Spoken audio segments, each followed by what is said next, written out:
नमस्कार, मी नेहा पाटील. मी दिशा अकॅडमीच्या 11th JEE coordinate batch मध्ये शिकत आहे.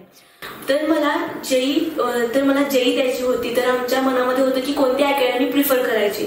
तर मला दिशा अकॅडमी बद्दल दिशाच्या फेसबुक अकाउंटवरून कळालं.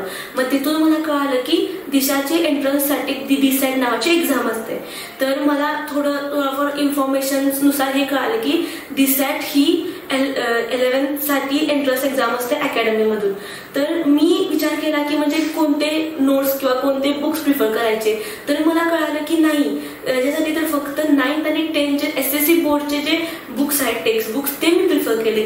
ते मी वाचले. पुन्हा जेव्हा मी DSAT पहिला ऑनलाईन दिली आणि परत ऑफलाईन द्यायला जेव्हा मार्चच्या प्लॉटमध्ये आले मी, तेव्हा माझी पहिला ऑफलाईन झाली आणि ऑफलाईन नंतर 2 इंटरव्ह्यू झाले. पहिल्या इंटरव्ह्यू मध्ये माझे फॅकल्टी इंटरव्ह्यू होता. तिथे मला आपले कॉन्सेप्टवरचे क्वेश्चन विचारले. त्यांनी बघितलं माझं बेसिक क्लिअर आहे का. आणि नंतर सेकंड इंटरव्ह्यू होता की त्यांनी मला चेक केलं की मी माझ्या गोलबद्दल इगर आहे का, मला माझ्या गोलबद्दल किती वाटतं की मी ते अचीव्ह करावं, कॉन्फिडन्स किती आहे माझा, हे त्यांनी बघितलं. मग ऑल ओव्हर मार्किंग घेता त्यांनी मला DSAT मधून 100% स्कॉलरशिप दिली.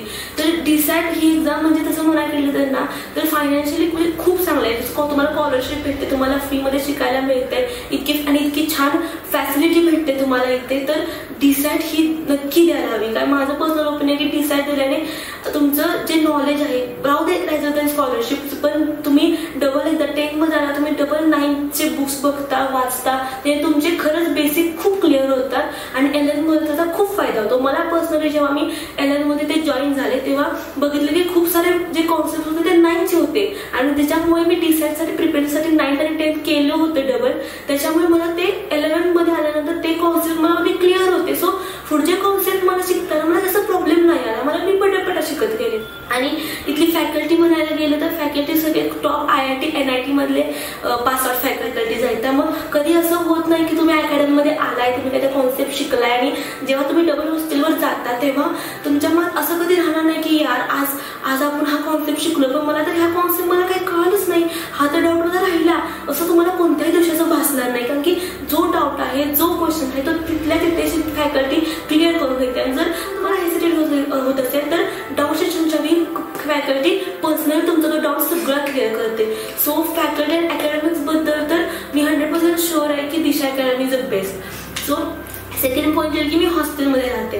तो हॉस्टेल जेव्हा माझा फर्स्ट दिवस होता तेव्हा माझ्या मनात शंका होत्या की कसं असेल हॉस्टेल, सगळं जेवण वगैरे चांगलं असेल का, किंवा मुली कशा असतील, रेक्टर्स कसे असतील, कोऑपरेट करणारे असतील का, आता घरापासून लांब चाललोय, घरची आठवण, हे सगळं मनात होतं. पण माझा फर्स्ट दिवस हा हॉस्टेलचा मी जसा म्हणजे कल्पना केली की असं असेल तसं काही नव्हता. माझा खूप चांगला गेला तो फर्स्ट दिवस, मला अजून आठवतो.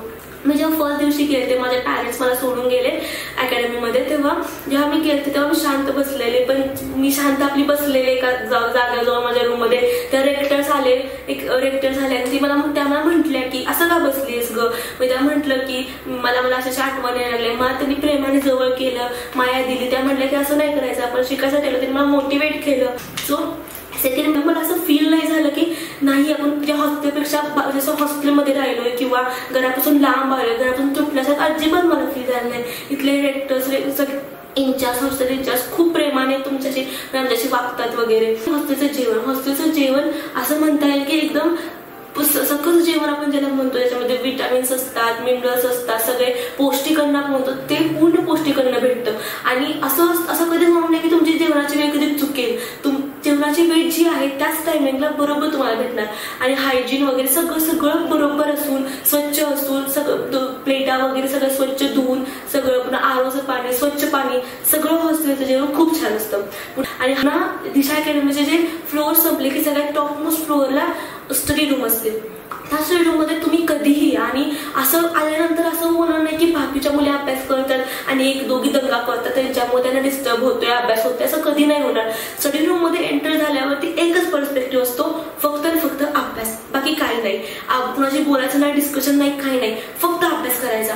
आणि आमचा स्टडी टाइम फिक्स असतो, 8 ते 11 स्टडी टाइम फिक्स असतो. 11च्या नंतर जर कोणाला थांबायचं असेल तर ते थांबू शकता.